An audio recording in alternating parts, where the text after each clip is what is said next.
사무엘상 16장 14절로 23절까지의 말씀입니다. 사무엘상 16장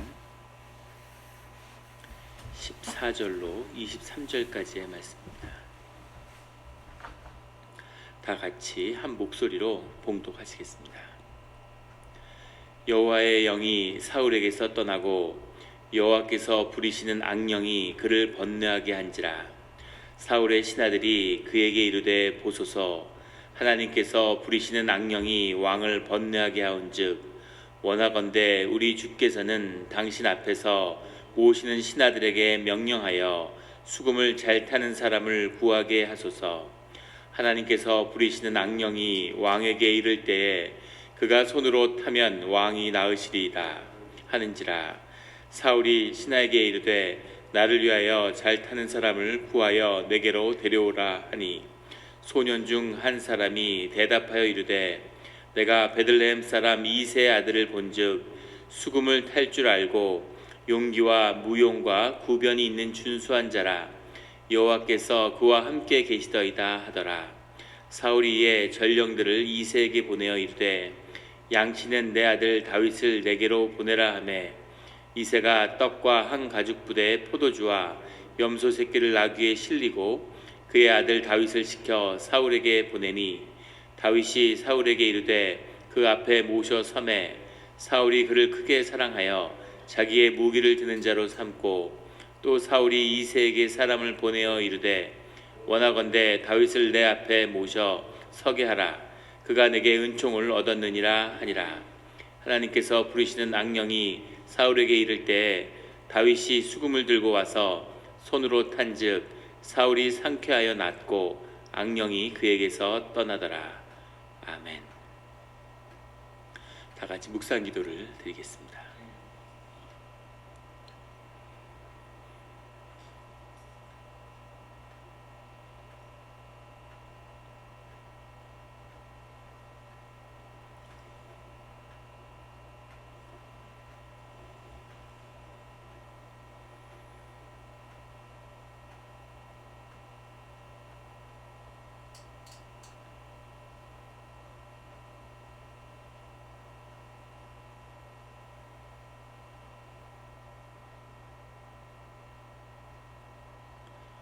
하나님 아버지 감사합니다. 주의 음성을 듣고자 저희가 새벽 제단 앞에 모였습니다. 우리 마음의 기도와 우리 마음의 묵상이 주님께 연락되기를 원합니다. 감사드리며 예수 그리스도 이름으로 기도드렸습니다. 아멘. 오늘 새벽 기도 본문 사무엘상 16장 14절의 말씀을 이렇게 시작하고 있습니다. 여호와의 영이 사울에게서 떠나고 여호와께서 부리신 악령이 그를 번뇌하게 한지라. 여호와의 영이라고 하는 것은 성령이죠. 근데 성령이 이제 사울에게서 떠났다는 겁니다. 사울이 주님의 말씀에 순종하지 않고 자신의 높이는 자신의 자아에 붙들린 그런 삶을 살게 되면 영이 더 이상 사울에게 머물 수 없는 것이죠. 그래서 여호와의 영이 성령이 사울에게서 떠났다라고 성경은 기록하고 있습니다. 그런데 성령이 떠나고 나니까 그 자리에 여호와께서 부리시는 악령이 그를 번뇌하게 했다. 세상에 진공 상태라는 것은 없는 거죠. 영적인 상태에 진공은 없어서 성령이 있지 않은 자리에는 반드시 악령의 힘이 미치게 되어 있는 겁니다. 우리가 세상의 영이라고 부르는 공중의 권세 잡은 영, 그것이 바로 여호와께 속한 악령인 거죠. 여호와께서 부리시는 이라고 해석을 했는데 정확히 얘기하면 여호와께서 나온 이런 뜻입니다. 악령은 르아우 라라는 말인데 르아우가 영이죠. 보통 르아우 하면은 영을 얘기할 때도 있고 성령을 얘기할 때도 있는데 뒤에 악한 영이다 이렇게 쓴 것은 그것이 악령이다. 계시록에 보면 천사의 3분의 1이 주님의 뜻에 거역해서 천국에서 쫓겨나서 악한 마귀가 되었다 이런 기록이 나옵니다. 그것처럼 악령이라는 것도 기본적으로 크게 보면 주님의 섭리 안에서 섭리를 이루어가는 주님의 뜻을 한 부분을 차지하고 있는 거죠. 우리가 영적 전쟁에 대한 이야기들을 많이 하는데 우리가 거기서 잠시 빠져서는 안 되는 그런 함정은 마치 영적 전쟁이라고 하면 주님이 악령과 싸우는 것처럼 그렇게 오해할 수 있다는 겁니다. 하나님과 악령이 싸운다는 건 말이 안 되죠. 마치 빛과 어둠처럼 빛이 임하면 어둠은 순식간에 사라져 버리는 거죠. 빛과 어둠이 뭐 얽혀서 싸우고 이런 게 아니죠. 빛이 나타나면 그 어둠은 그냥 사라져 버리는 겁니다. 그것처럼 하나님의 영이 성령이 임하면 악령은 사라지는 거죠. 우리 심령과 교회 가운데 늘 성령의 역사가 끊이지 않는 그런 우리의 삶의 자리가 되기를 예수 그리스도의 이름으로 축원합니다. 악령이 물러가야 되는데 여호와의 영이 떠나니까 악령이 그를 번뇌하게 한지라. 번뇌하다라는 말이 바하트라는 말인데 두렵다는 말입니다. 우리 마음에 염려하는 것, 우리가 성령이 사라진 자리에 나타나는, 믿음이 약해진 자리에 나타나는 첫 번째 증거가 두려움이, 염려가 생기는 겁니다. 자꾸 이거 은퇴하고 나서 뭘 하지? 애들이 이렇게 되면 어떡하지? 막 이런 거를 염려하는 건 곧 믿음이 약해지고 성령의 힘이 약해졌다는 증거예요. 믿음의 반대는 불신앙이 아니라 염려입니다. 염려하는 이 바하트가 이 바울 안에 지금 왕으로서 아무 부족함이 없는데 계속 이럴까? 앞으로 왕권이 약화되면 어떡하지? 만약에 왕을 못하게 되면 어떡하지? 반란의 세력이 일어나면 어떡하지? 자꾸 일어나지 않은 사실에 대해서 두려워하는 거죠. 그 두려움의 본질은 뭐냐면 내 삶의 주인 자리에 주님이 앉아 계신 게 아니라 내가 앉았다는 증거입니다. 그것을 내가 주관하고 내가 준비하고 내가 다뤄야 되고, 그러니까 두려운 거죠. 마음에 염려와 걱정이 끊이지 않게 되는 거죠. 그 염려와 걱정이 깊어지면, 그 염려가 우리의 심령의 문을 열면 그게 우울증이 되는 거죠. 우울증이 되고, 그것을 심령을 가로막고 있으면 그러면 신경증이 되고, 그것이 사람들이 앓는 영의 병입니다. 그런데 하나님의 기름 부은 사람이었던, 왕이었던 사울이 이제는 세상을 다스리는 게 아니라 자기 마음 때문에 번뇌하고 힘들어하는 그런 초라한 모습의 사람이 되었다는 거죠. 그것이 우리 인간의 본질이죠. 자기 심령 하나, 마음 하나, 그 한없이 우울해지고 아파하는 그 마음 하나 다스릴 수 없는 것이 우리 자신의 모습임을 보게 됩니다. 늘 주님께 의지하는, 모든 것을 주님이 이루셨다는 것을 잊지 않는 그런 우리가 되기를 예수 그리스도의 이름으로 축원합니다. 15절에 사울의 신하들이 그에게 이르되 보소서 하나님께서 부리신 악령이 왕을 번뇌하게 하온즉 원하건대 우리 주께서는 당신 앞에서 모으시는 신하에게 명령하여 수금을 잘 타는 사람을 구하게 하소서. 하나님께서 부리신 악령이 왕에게 이를 때 그가 손으로 타면 왕이 나으시리이다. 수금을 탄다는 것은 주께 찬양을 드린다는 얘기입니다. 찬양이 얼마나 중요한 것인가 하는 것이 여기 나오는 거죠. 사람들이 경험적으로 본능적으로 아는 겁니다. 예배의 자리든 삶의 자리든 찬양을 하면은 삶의 자신의 그 심령의 뿌리, 본질이 강화되기 때문에 삶이 회복되는 거죠. 찬양을 많이 드려야 됩니다. 찬양 예배에 꽃을 피워야 되고, 우리가 수요 집회 같은 데는 사실은 말씀을 나누는 게 아니라 한 1시간씩 그렇게 찬양을 해야 돼요. 찬양을 하고 기도하고 또 찬양을 하고 이러면 사람이 회복됩니다. 그러면 우울증이 낫죠. 신경증이 고쳐지는 그 비밀이 찬양에 있는데 이 현대 인류의 비극은 찬양을 잃어버렸다는 겁니다. 하나님을 잃어버렸는데 찬양을 잃어버린 건 당연하겠죠. 그 음악으로 심령을 다스리는 거죠. 우리 찬양팀들 보시면 그런 거 느끼셨나요? 찬양을 하면은 얼굴이 환해져요. 얼굴이 밝아지고 마음이 밝아지고 그러면 삶이 밝아집니다. 이게 찬양의 비밀이고 또 이것이 예배의 비밀이죠. 우리가 영이 열리고 하늘과 교통하는 비밀이 찬양에 있는 거죠. 우리가 찬양해야 됩니다. 찬양을 세우기 위해서 안간힘을 쓰고, 마귀는 절대 찬양이 올라가지 못하도록 온갖 방해를 하는 거죠. 이런 것이 영적 전쟁이죠. 수금을 잘 타는 사람이 찬양을 하면 그 영을 쫓는다는 겁니다. 그래서 그 올소독스 그릭 처치 같은 데 가면, 올소독 처치 같은 데 가면은 계속 찬양을 틀어놓죠. 공간을 정화하기 위해서, 마귀를 쫓기 위해서 계속 찬양을 하고, 찬양 소리가 공간을 정화한다고 그래요. 그래서 한번 집에서도 그렇게 없을 때도 계속 찬양을 틀어놓고 찬양을 한번 틀어보십시오. 그 하나님의 영의 회복이 임하는 것을 경험하게 되는 거죠. 그런 찬양이 드려지는 우리 공동체가 되기를 예수 그리스도 이름으로 축원합니다. 그래서 이 하나님을 찬양할 줄 아는 자 다윗이 사울의 왕궁으로 찾아오게 되는 역사가 열리는 겁니다. 이 찬양을 하고 그 찬양을 경험한 유튜브에 무슨 요새 유튜브가 뭐 대단한 관심을 받잖아요. 10만 명 이상이 되면은 무슨 실버볼 받고 100만 명 이상의 구독자가 있으면 골드를 받고 1000만 명 이상이 하면은 무슨 플래티넘인가를 받는데 플래티넘을 받은 사람의 거의 대부분이 다 음악을 올리는 사람들이라고 그래요. 그러니까 음악이 얼마나 사람한테 뿌리 깊게 영향을 미치고 있는지 그런 말이 있죠. 음악은 영의 표현이 아니라 음악 자체가 영이라고 그러잖아요. 영을 가장 잘 묘사하는 것이 음악이라고 그러죠. 그래서 음악을 깊이 중국의 요순우탕 그 요임금이 한 가장 큰 업적이 음악을 만든 거죠.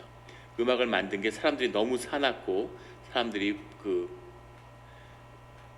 폭력적이니까 그 마음을 다스리기 위해서 음악을 만들고 음악을 연주함으로 세상을 다스렸다라는 기록이 남아 있습니다. 그것은 이제 음악을 통해서 영을 움직이는 거죠. 그래서 아이들이 자랄 때 음악을 배우는 것 이런 게 아주 소중한 겁니다. 교회에서도 아이들이 음악을 하고 중고등학교 때 이런 아이들은 음악을 통해서 영을 만져야 돼요. 무슨 통성기도, 방언기도 이런 거 하면 안 됩니다. 중고등학교 때는 고등학생들을 교회에서 무슨 수련회 데리고 가서 3분의 2가 방언 받았다고 그러는데 그때는 의식이 약하니까 사실은 너무 쉽게 그런 게 이루어지는 거죠. 근데 그 나이는 심령을 여는 게 아니라 심령은 열려 있는 거죠. 의식의 힘을 키워서 영의 힘을 받을 수 있는 의식의 그릇을 만들어야 되는 그런 나이입니다. 그 책들 많이 읽고 그래야 되죠. 그런데 그 영을 다스리는 훈련을 음악으로 해야 되는 거죠. 그래서 교회라고 하는 것이 그 교회 음악이 뿌리 깊게 항상 교회의 영성과 교회 음악이 같이 가는 그 비밀이 음악에 있는 겁니다. 그래서 그 음악을 그 찬양을 드리는 자가 이 다윗인 거죠. 다윗이 이제 사울 앞으로 이스라엘의 왕국으로 불러들이는 역사가 시작됩니다. 18절에 가면 소년 중 한 사람이 대답하여 이르되 소년이라는 것은 네아림이라는 말인데 성경에 자주 나오는 말이죠. 그런데 이게 정확히 뭘 지칭했느냐에 대해서는 논란이 있습니다. 어린아이기도 네아림이고 소년도 네아림인데 청년도 네아림이거든요. 그러니까 젊은 사람인데 분명한 것은 사울 왕궁의 신하였다는 거죠. 그리고 이 소년이 있으니까 또래의 이 다윗에 대해서 잘 알고 있었겠죠. 그 베들레헴과 이 예루살렘은 또 이 길갈 이런 이 지역이 다 한 지역이기 때문에 또 이세 집안이 명문의 집안이고 왕궁에서 일하는 사람들은 전부 다 귀족 같은 명문가의 출신들이니까 서로 아마 이름을 들어서 알고 있지 않았을까 하고 추측해 볼 수 있습니다. 베들레헴 사람 이세 아들을 본즉 수금을 탈 줄 알고 찬양을 드리는 자라는 거죠. 용기를 가지고 있고 무용과 구변이 있는 준수한 자라. 여러 가면의 능력을 갖춘 자이기 때문에 그가 준수한 자다 이렇게 표현하고 있습니다. 그리고 또 중요한 여호와께서 그와 함께 계시더이다. 주님이 함께하는 자다라는 거죠.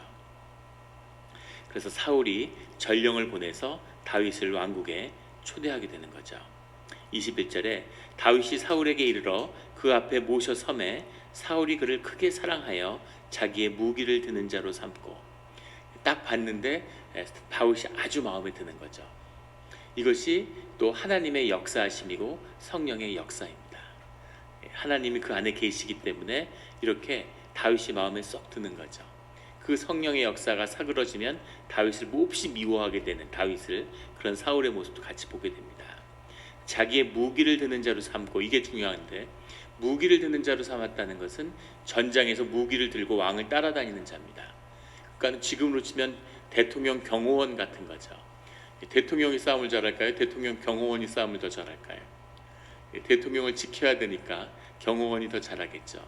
다윗의 무용이 만만치 않았다는 걸 의미합니다. 사울은 칼을 들고 직접 싸우는 자고 이 성경 전체를 통해서도 사울의 무용과 싸움에 출중한 능력에 대해서는 이미 검증이 되어 있는 사람이죠. 그런 사울을 경호하고 사울의 무기를 대동하고 전쟁에 따라다닌다는 의미는 다윗이 사울 못지않은 그런 무용을 갖췄다는 이 말처럼 굉장한 싸움의 능력, 이 싸움의 기술도 가진 자였다라는 것을 보여주고 있는 거죠. 또 하나는 절대적인 신임을 받았다는 겁니다. 무기를 갖고 다니는데 자신은 무기가 없어요. 근데 옆에 무기를 든 자가 배신을 하면 바로 죽음이겠죠. 옆에 무기를 들었다고 하는 것은 절대적인 신뢰를 받는 사람이었다는 것을 보여주고 있습니다. 그리고 다윗에게는 더 중요한 것이 있는데 다윗은 주님을 찬양하는 자였다는 거죠. 23절에 하나님께서 부리신 악령이 사울에게 이를 때에 다윗이 수금을 들고 와서 손으로 탄즉 사울이 상쾌하여 낫고 악령이 그에게서 떠나더라. 다윗의 찬양을 주님이 받으시는 거죠. 사울을 위한 찬양이 아니라 주님을 위한 찬양을 드리니까 그 찬양을 드리고 성령의 감동이 일어나니까 성령이 그 자리에 임하니까 악령이 떠나가고 사울이 낫는 것은 당연한 일이었을 겁니다. 그런데 이 찬양을 통해서 주님이 다윗의 앞길을 여는 거죠. 그리고 이미 사울이 지은 왕궁과 사울의 신하와 사울의 이 통치 체계가 다윗을 왕으로 세우기 위한 이 작은 양치기 소년이 왕이 되어가는 학교로, 다윗을 키워가는 학교로 쓰임받고 있는 겁니다. 이것이 악령을 쓰시는 주님이 당연히 사울과 사울의 신하들과 그 통치와 군대를 다윗을 위해 쓰시는 거죠. 이것이 주님의 뜻인 줄 믿습니다. 우리 삶 가운데 많은 것이 있지만 그 모든 것이 협력해서 그 환경이 주님의 뜻, 주님을 찬양하고 주님을 만나고 주님의 뜻 가운데 있을 때 그 모든 것이 협력해서 주님의 뜻을 우리 가운데 이루어 가시는 거죠. 그런 아름다운 역사를 드릴 수 있는, 그것을 드리는 찬양이 열리는 우리 교회와 예배의 자리가 되기를 예수 그리스도의 이름으로 축원합니다. 기도드리겠습니다.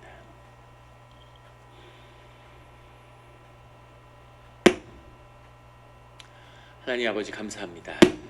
우리의 찬양에 우리의 존재가 강화되고 또 우리의 찬송에 악령이 떠나는 그런 영적인 권세가 있는데 주여 아버지여, 그런 것을 우리에게 허락하시고 또 그런 것이 우리에게 있었는데 그런 것을 잃어버리고 이제는 찬양을 드리지 못하는,